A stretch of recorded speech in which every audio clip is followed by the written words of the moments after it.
Very good morning aspirants. आज हम पढ़ेंगे 21 जुलाई 2023 के करंट अफेयर्स। तो जल्दी से निकालें अपना पेपर पेन एंड करें वीडियो के साथ में ही अपनी नोट्स मेकिंग स्टार्ट। आज की फर्स्ट न्यूज़ है इंटरनेशनल चेस डे। कब मनाया जाता है? 20 डे ऑफ जुलाई, यानी 20 तारीख जब आती है जुलाई में तब मनाया जाता है। तो ये डे क्यों सेलिब्रेट किया जाता है? क्योंकि इस दिन इंटरनेशनल चेस फेडरेशन की फॉर्मेशन हुई थी 1924 में। ठीक है जी। The day when FIDE international chess federation was founded in 1924। अब हमने ये पढ़ लिया कि क्यों मनाया जाता है, किस दिन ये मनाया जाता है। तो अब इस साल का थीम देख लेते हैं। सो इंटरनेशनल चेस डे 2023 का थीम रहा make the game universal and more accessible to everyone. Right, याद रखना है। सेकेंड न्यूज़ की ओर चलते हैं। तो बहुत ही इंटरेस्टिंग न्यूज़ ये आज की है that UP government to work for beautification of 948 heritage trees. अब देखिए हेरिटेज ट्रीज क्या होते हैं वो भी मैं आपको बताऊंगी, बट पहले न्यूज़ समझिए कि यूपी गवर्नमेंट ने ये डिसीजन लिया है, ठीक है, कि उनकी स्टेट में कितने डिस्ट्रिक्ट हैं यूपी में? 75 डिस्ट्रिक्ट्स हैं। तो वहाँ पे मतलब पूरी स्टेट के अंदर टोटल 948 हेरिटेज ट्रीज हैं, उनको ब्यूटिफाई करना है। ठीक है, under which scheme? Under heritage tree adoption scheme. So इस स्कीम के अंडर क्या करना है, जो भी हेरिटेज ट्रीज है उनको कंजर्व करके रखना है, ब्यूटिफाई करना है। ठीक है, अब ये हेरिटेज ट्रीज क्या होते हैं? बहुत देर से आपके दिमाग में एक क्वेश्चन आ रहा होगा। So which are more than 100 years old. वो ट्रीज, वो पेड़ जिनकी एज 100 साल से ज्यादा है, वो आते हैं हमारे हेरिटेज ट्रीज के अंडर। ठीक है, तो याद रखना है ये जो ब्यूटिफिकेशन करनी है हेरिटेज ट्रीज की टोटल 948 है। कौन सी स्टेट गवर्नमेंट का डिसीजन है? यूपी गवर्नमेंट का डिसीजन है। ठीक है जी। थर्ड पॉइंट, अब अगर हम देखें तो यहाँ पे न्यू अपॉइंटमेंट हुई है जिसके बारे में हम पढ़ेंगे। तो थर्ड पॉइंट हमारा है कौन बने हैं? 25th director general of ICG, Indian coast guard. तो कौन बने हैं आईसीजी के डायरेक्टर जनरल? 25th नंबर पे ये बने हैं राकेश पाल। अब थोड़ा सा आईसीजी के बारे में देखते हैं। तो फुल फॉर्म तो आपको पता ही होगी, इंडियन कोस्ट गार्ड। फॉर्मेशन कब हुई थी? 1978 में। काम क्या है इनका? पर्पस क्या है इंडियन कोस्ट गार्ड बनाने का? To protect India's maritime interest and enforce maritime law. Maritime interest क्या होता है? कि जो हमारी कोस्टल बाउंड्री है उसको प्रोटेक्ट करना। कोई भी कोस्ट या मैरिटाइम से रिलेटेड, वाटर से रिलेटेड लॉ बनाना है, उसमें ये काम कर सकते हैं। ठीक है जी। ये आता है अंडर मिनिस्ट्री ऑफ डिफेंस। मोटो इसका रहा वयम रक्षा माह, जिसका मतलब है वी प्रोटेक्ट। ठीक है जी। अब हम पहुंच गए हैं अपने फोर्थ पॉइंट की ओर। इसी के साथ आपसे रिक्वेस्ट है कि वीडियो पसंद आ रही हो तो लाइक जरूर कीजिएगा और वीडियो के साथ में नोट्स भी बस बनाते चलें। ठीक है जी। तो फोर्थ पॉइंट है 69th film fair awards. 69th addition हो रहा है फिल्म फेयर अवार्ड्स का। हो रहा है कहाँ पे होगा? गुजरात में होगा। और ऐसा पहली बार है कि फिल्म फेयर अवार्ड्स गुजरात में होंगे, तो वहाँ का कल्चर यहाँ पे शोकेस किया जाएगा। ठीक है, चलिए इसी के साथ हमारा जो फर्स्ट पेज था वो हो गया कंप्लीट। आई होप मैं जो पढ़ा रही हूँ आपको समझ में आ रहा है, आपको नोट्स पसंद आ रहे हैं। ठीक है, कोई भी फीडबैक है आप कमेंट सेक्शन में दे सकते हैं। और अब इसी के साथ चलिए चलते हैं अपने नेक्स्ट पेज की ओर। आज का फिफ्थ पॉइंट है MD and CEO of invest India. Invest India के managing director and chief executive officer कौन बने हैं? निवृत्ति राय बने हैं। अब ये जो निवृत्ति राय है इंटेल इंडिया को भी रिप्रेजेंट कर चुके हैं। इंटेल इंडिया में भी ये as a chairperson Indian branch के रह चुके हैं 7 ईयर्स के लिए। बट इतना आपको पढ़ने की जरूरत नहीं है, इतना बस याद रखना है न्यू अपॉइंटमेंट जो होती है ना वो याद रखनी होती है। तो इन्वेस्ट इंडिया के न्यू एमडी एंड सीईओ निवृत्ति राय बनी है। इन्हें नारी शक्ति पुरस्कार भी मिला है। क्यों?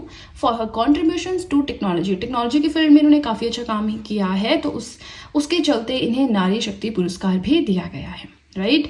सिक्स्थ पॉइंट अगर हम देखें, so Odisha CM announces ₹56 crore financial aid to.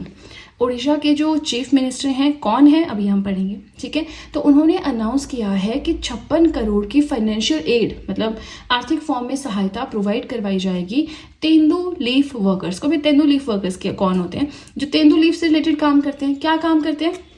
Widely used in wrapping bidis.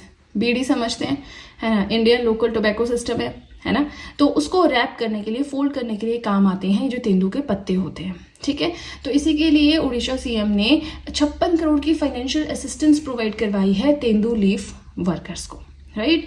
थोड़ा सा अगर हम उड़ीसा के बारे में देखें, ईस्टर्न इंडिया में आता है। हमेशा कहती हूँ जब भी पढ़ने बैठे, इंडिया का मैप, वर्ड मैप आपके सामने होना चाहिए, ताकि जैसे ही मैं कुछ कहूँ आपकी नज़र उस स्टेट पे जाए। अगर वर्ड की लेवल की बात करी तो उस कंट्री पे आपकी नज़र जाए, ठीक है, तभी आपके दिमाग में वो चीज़ें पक्की होंगी। एक बार रट के कुछ नहीं होगा, ठीक है ना। उड़ीसा जो है ईस्टर्न इंडिया में आता है। कैपिटल है भुवनेश्वर, सीएम है नवीन पटनायक, गवर्नर है Ganeshi Lal, and this is home to famous Jagannathpuri temple in Puri. Jagannathpuri Orissa पढ़ते हैं ना हम, तो बस वो पूरी उड़ीसा में ही है। और जो पिलग्रिमेज साइट्स हैं, ठीक है, हिंदुओं की, उसमें से एक है जगन्नाथपुरी। अब आप मुझे कमेंट सेक्शन में बताएंगे कि 4 धार्मिक स्थल कौन कौन से हैं जो हम बोलते हैं ना कि हमने पूरे फेरे लेने हैं, अपने तीर्थ पूरे करने हैं, है ना। तो मुझे बताएं जल्दी से कमेंट सेक्शन में। चलिए 7th पॉइंट देखते हैं। तो अब रिसेंटली किसी की डेथ हुई है जिनके बारे में हम पढ़ेंगे, doctor Mangala Narlikar, passed away recently. कौन थी ये? लेडी थी, रिनाउंड मैथमेटिशियन एंड साइंटिस्ट। तो इन्हें कैंसर हो गया था, तो वहीं पे इनके घर पे डेथ हुई है। मैथमेटिशियन थे, साइंटिस्ट थे, डॉक्टर मंगला नालिकर। ऐसे जो क्वेश्चंस होते हैं ना, उनको हम क्या करते हैं, नॉर्मली इग्नोर करने की कोशिश करते हैं, बट यहाँ से क्वेश्चंस आते हैं, ठीक है जी। अब देखिए हमारा ये लास्ट पॉइंट है, बट बहुत ही ज़्यादा इंटरेस्टिंग और बहुत ही अच्छा इनिशिएटिव है, तो इसे थोड़ा ध्यान से पढ़ेंगे, राइट। बस आप नोट्स बनाते चलिए, अपने नोट्स मेंटेन करते रहें, ठीक है। तो ये 8th पॉइंट आता है, state government that presented a bill to guarantee minimum income. ऐसी कौन सी राज्य सरकार है जिसने रिसेंटली एक बिल पास किया है जिसके अंडर वो अपने स्टेट के जो लोग हैं उनको गारंटी देते हैं कि आपको मिनिमम इतना पैसा per month as a income मिलना ही मिलना है। तो वो कौन सी स्टेट गवर्नमेंट है, देख सकते हैं आप स्क्रीन पे, वो है राजस्थान। बिल का पूरा नाम क्या है? Rajasthan minimum guaranteed income bill 2023। अब इन्होंने एक इनिशिएटिव स्टार्ट किया था, उसके under to provide relief to citizens from inflation. महंगाई बहुत ज़्यादा हो रही है, तो जो नागरिक हैं स्टेट के, उनको ये गारंटी प्रोवाइड करवाना कि हाँ इतना पैसा आपको मिलेगा ही मिलेगा, तो आप उसमें एडजस्ट कर सकते हैं, मतलब बेसिक नीड्स आपकी उसमें पूरी हो जाएंगी। अब ये जो right to guarantee minimum income है, इसके अंदर 3 पैरामीटर्स को कंसिडर किया गया है। इनकम, आपको गारंटेड इनकम मिलेगी, इतना पैसा, फॉर एग्जांपल जो भी उन्होंने रखा होगा 8,000, 10,000, 12,000, उतना मिलेगा ही मिलेगा। दूसरा है गारंटेड एम्प्लॉयमेंट, नौकरी भी आपको गारंटी है कि मिलेगी ही मिलेगी। थर्ड है गारंटेड पेंशन, और ये पेंशन ना मतलब रेगुलर वाली पेंशन नहीं है जो हम बोलते हैं एनपीएस है जी, ओपीएस है जी, वो वाली पेंशन नहीं है, ये है सोशल सिक्योरिटी पेंशन, ठीक है। अब सोशल सिक्योरिटी पेंशन क्या होता है? कोई पर्सन है, वो बहुत बूढ़ा हो गया है ना, ओल्ड हो गया है, घर पे देखने वाला कोई नहीं है, उस केस में उस इंसान को पेंशन मिलेगी। स्पेशली एबल्ड है ना, उन्हें पेंशन मिलेगी। सिंगल वुमेन है, सिंगल चाइल्ड बोलते हैं, सिंगल गर्ल चाइल्ड, वो है, विडो है, तो इस तरह के कुछ केसेस हैं जिनको सोशल सिक्योरिटी पेंशन के अंडर पेंशन दी जाएगी। किसके under? Rajasthan minimum guaranteed income bill 2023 के अंडर, ठीक है जी। चलिए इसी के साथ हमारे आज के करंट अफेयर्स हुए कंप्लीट। कोई भी फीडबैक देना चाहते हैं कमेंट सेक्शन में दे सकते हैं। इसी के साथ वीडियो पसंद आए तो लाइक ज़रूर कीजिएगा, चैनल को ज़रूर सब्सक्राइब करें, बेल आइकन को प्रेस करें, सो दैट मैं जैसे कोई वीडियो अपलोड करूँ सबसे पहले नोटिफिकेशन आपके पास पहुँचे। प्लस जो भी आपके फ्रेंड्स हैं जो भी गवर्नमेंट एग्जाम्स के लिए प्रिपेयर कर रहे हैं, उनके साथ भी मेरे चैनल का लिंक ज़रूर शेयर करें, so that in handwritten notes का उन्हें भी कुछ फ़ायदा हो सके।